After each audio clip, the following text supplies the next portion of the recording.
भवन सरोज सपा नेता है, अखिलेश भैया के बहुत ही करीबी है। आप गार्जियन जी के द्वारा इस भाव को समझते हुए क्या रुपए का महान आशीर्वाद, क्या बात है। देवी देवता के दर्शन जब चाहे तब कैला, लेकिन मनई के दर्शन बड़ा सौभाग्य से मिलत है आज के समय में। अरे वाह, दुर्लभ बा भाई, बड़ा दुर्लभ बा। आज के समय में मनई इतना ज्यादा व्यस्त हो गया बा, एक दूसरे के खातिर केहू के लगे टाइम ही न बा। गीत के संकेत करत है कोनो नायक अपने नायिका के खूबसूरती के बखान करत बका कहे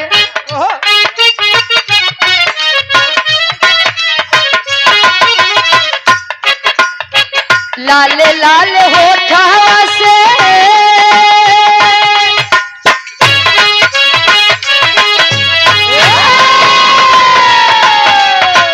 लाले लाले होठवा से छुएला ललैया होती रस छुएला, होती रस छुएला जैसे अमावा के मोजरा से रस छुएला, होती रस छुएला जैसे अमावा के मोजरा से रस छुएला, होती रस छुएला जैसे अमावा के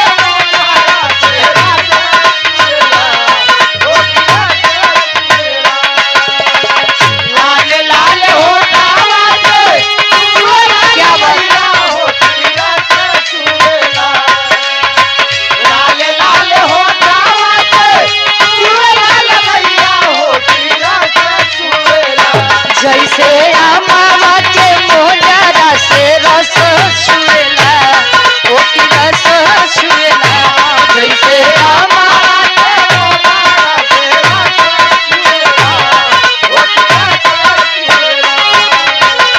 लेकिन भाव में आप लोग गौर करिए, ना स्वतन बा आया है सो जाएगा राजा रंग फकीर। अरे कोई विमान पे चढ़ चला, कोई बढ़ा जात जंजीर, जे आए वो का जाए के बा, चाहे 4 दिन आगे चाहे 4 दिन पाछे। अरे वाह, कभी का भाव है का स्वार्थ के संगी सब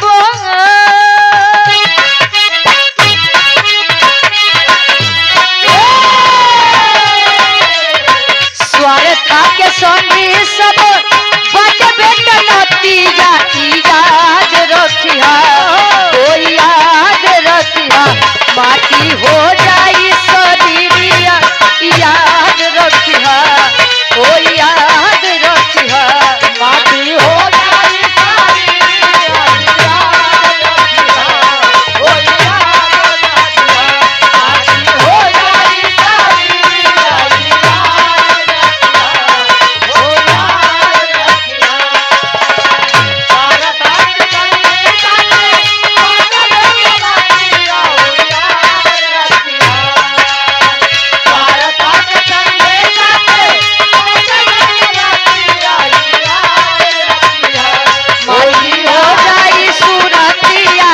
याद रखिया, हो याद रखिया।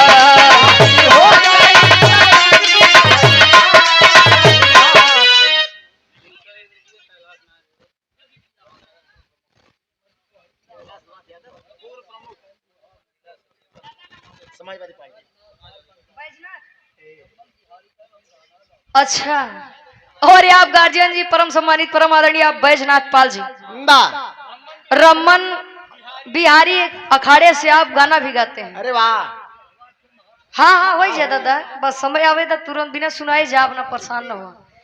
ये हमारे दादा के द्वारा ढेर सारा मैं पुरस्कार चरणों में कोट कोट नमन है, आशीर्वाद के चारे। और आप आदरणीय परम सम्मानित गार्जियन जी आप पूर्व जिला सचिव, पूर्व जिला प्रमुख आप आदरणीय कैलाश नाथ यादव जी, आप गार्जियन जी के द्वारा इस भाव को समझते हुए 200 रुपए का महान आशीर्वाद चरणों में कोट कोट नमन है, आशीर्वाद के चाह रही कहे माटी हो जाई सुरतिया याद रखी है। केतनो या शरीर में तेल साबुन लगाई ले, लेकिन ओह कोबरा सेंट मार ले, जौने दिन ये आत्मा रूपी दुल्हन परमात्मा रूपी दुल्हन के वर्णन हो जाए, वही दिन ये शरीर कोनो कामे के न रही। अंतरक के पहले अंताल में कवि जी बताओ तो इनका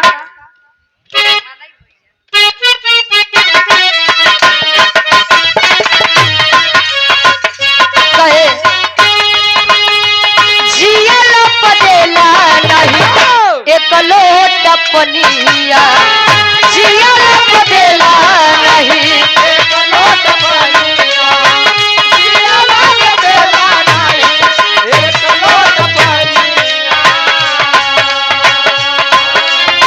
मुआला पे गाड़ी देला मुआला पे गाड़ी देला गज भर जमीनिया मुआला पे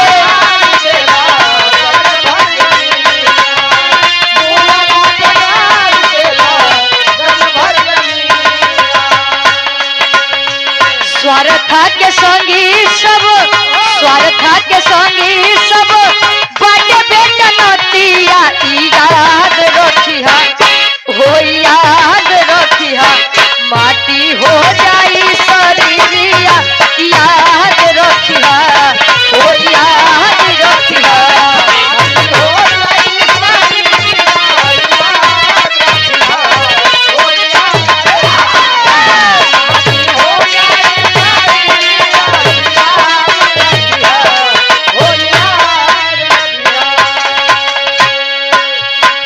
कहे जियला पदेला नहीं एक लोटा पनिया अब मुआला पर गाड़ी देला गज भर जमीनिया। अरे वाह जब तक माई बाबू जियत रही हैं एक लोटा पानी भरे खटिया पे तर जाएंगे हाँ कहीं चुप रहा लेकिन देखा था सावन के महीना चलत बा अरे वाह लोग कांवड़ यात्रा निकाले हैं वाह लई के कमंडल के जल छोड़े जाते हैं डीजे लाइक बम बम हर हर माई बाबू के सेवक कैला भैया चारों धाम जाए की जरूरत नहीं नहीं बा बा क्या बात है कहे कहीं श्याम तो कहीं घनश्याम मिलते हैं ए! अरे पवन सुत के सीने में श्री राम मिलते हैं वाह! आश्रम में जाके देखो तो आसाराम मिलते हैं।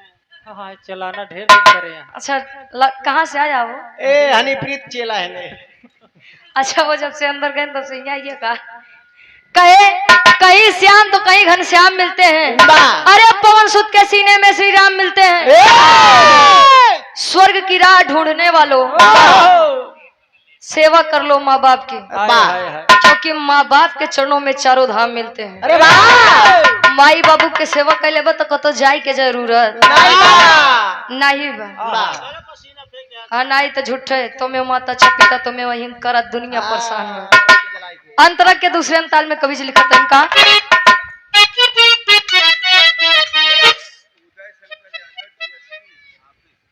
और आप गार्जियन जी उदय शंकर यादव जी जीएसटी ऑफिस अच्छा जीएसटी अधिकारी हैं आप गार्जियन जी के द्वारा इस भाव को समझते हुए 500 रुपए का महान आशीर्वाद चरणों में कोट कोट नमन आशीर्वाद के चारे कहे वाह! का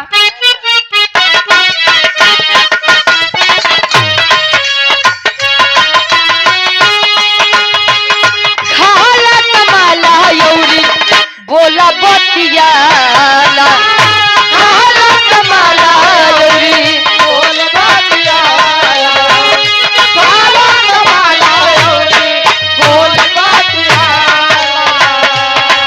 ए प्रेमवा के दियाला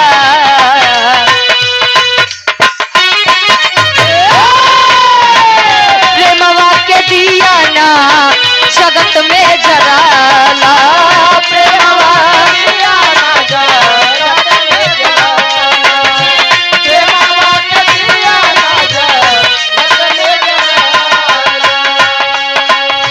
झूठी कोठी बंगला बटे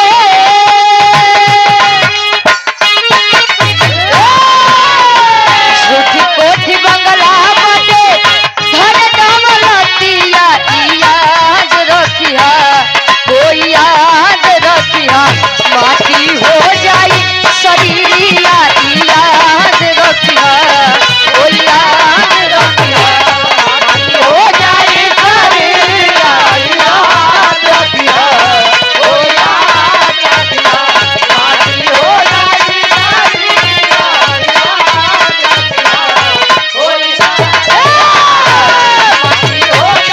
रखिया कोई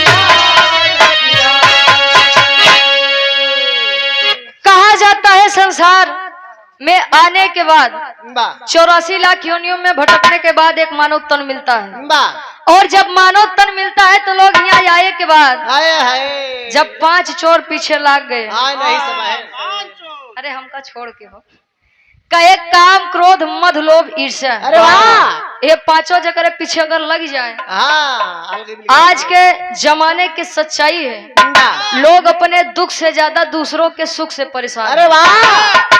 पड़ोसी सोचत बा कैसे पड़ोसी के कांख फूट जाता है, देकर वाली हमार हुआ दुन्ना फुट जाता। का हो जमीन जायदाद। अच्छा जमीन जायदाद, ये देखा था जमीनी जायदाद जायदाद बरे वाह। बेटवा अपने बाप के नहीं होत बा, आए है। भाई भाई का नहीं हो रहा है, ए!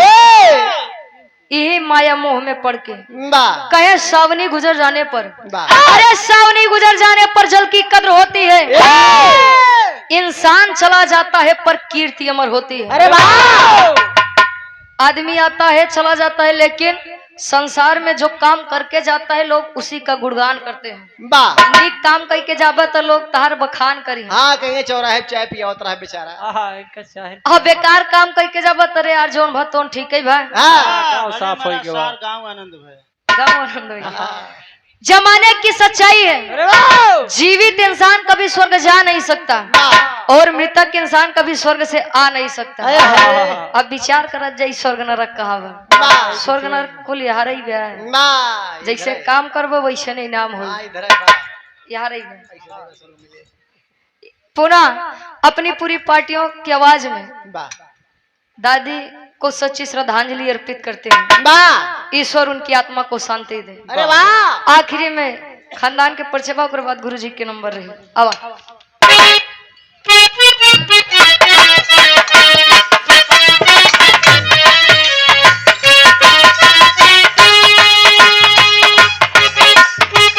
गुरु बिहारी गुरु गणेश राम लाल हो, गुरु बिहारी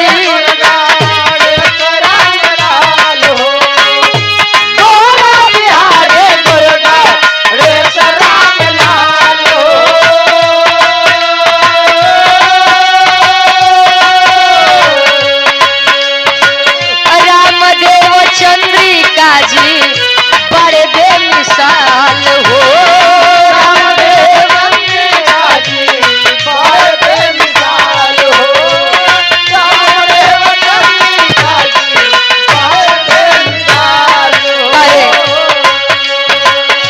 याद और रुचि के बाटे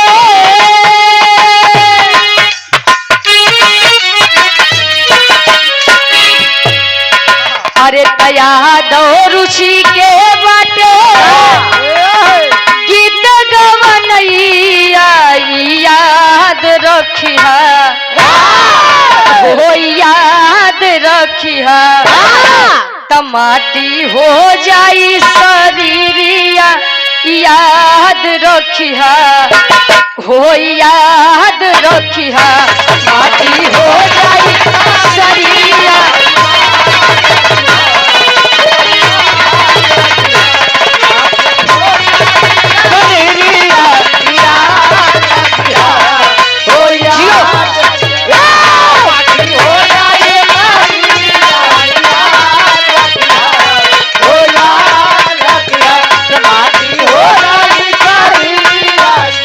याद रखिहा हो, याद रखिहा। गुरु जी के नंबर भाई आप लोग बाहर से आनंद ले जाए, फिर नंबर मिली तो फिर आनंद भाई।